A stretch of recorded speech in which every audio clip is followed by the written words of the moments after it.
So to start with the cost action, this action is about accessibility instruments, so planning support tools which have specifically been developed for planning practitioners to use in their everyday decisions, and specifically tools concerned with accessibility issues, so if people are able or not to reach the desired activities.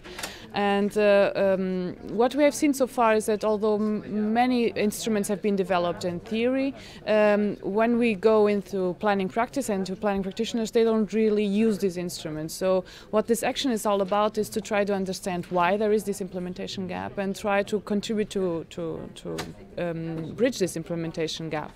And for this we wanted first of all to bring together accessibility researchers and developers, and this was the big opportunity provided by cost at first hand. So we could identify a lot of people that in Europe are currently developing accessibility instruments.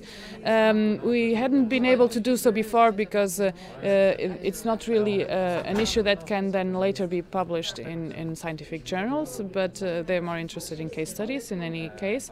But so cost allowed us to come all together. And then the second idea is to get this big group of accessibility instrument developers and take them to the practitioners and all together sit down on a table and discuss why they don't use the instruments that are being developed and how we can produce more useful accessibility instruments in the future. So the idea is to, if we have science to support practice, it should really be useful later. So that's what we are trying to achieve through this cost action. We are currently over 80 from 22 countries.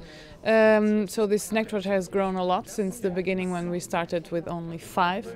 So we also have a country from a member from Australia.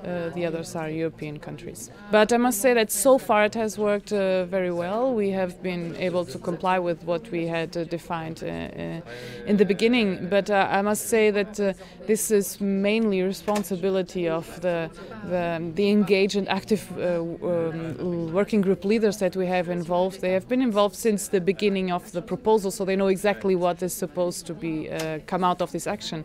And they are really engaged. They really want to see what results we are going to get out of this. So everyone is quite engaged in what we are doing.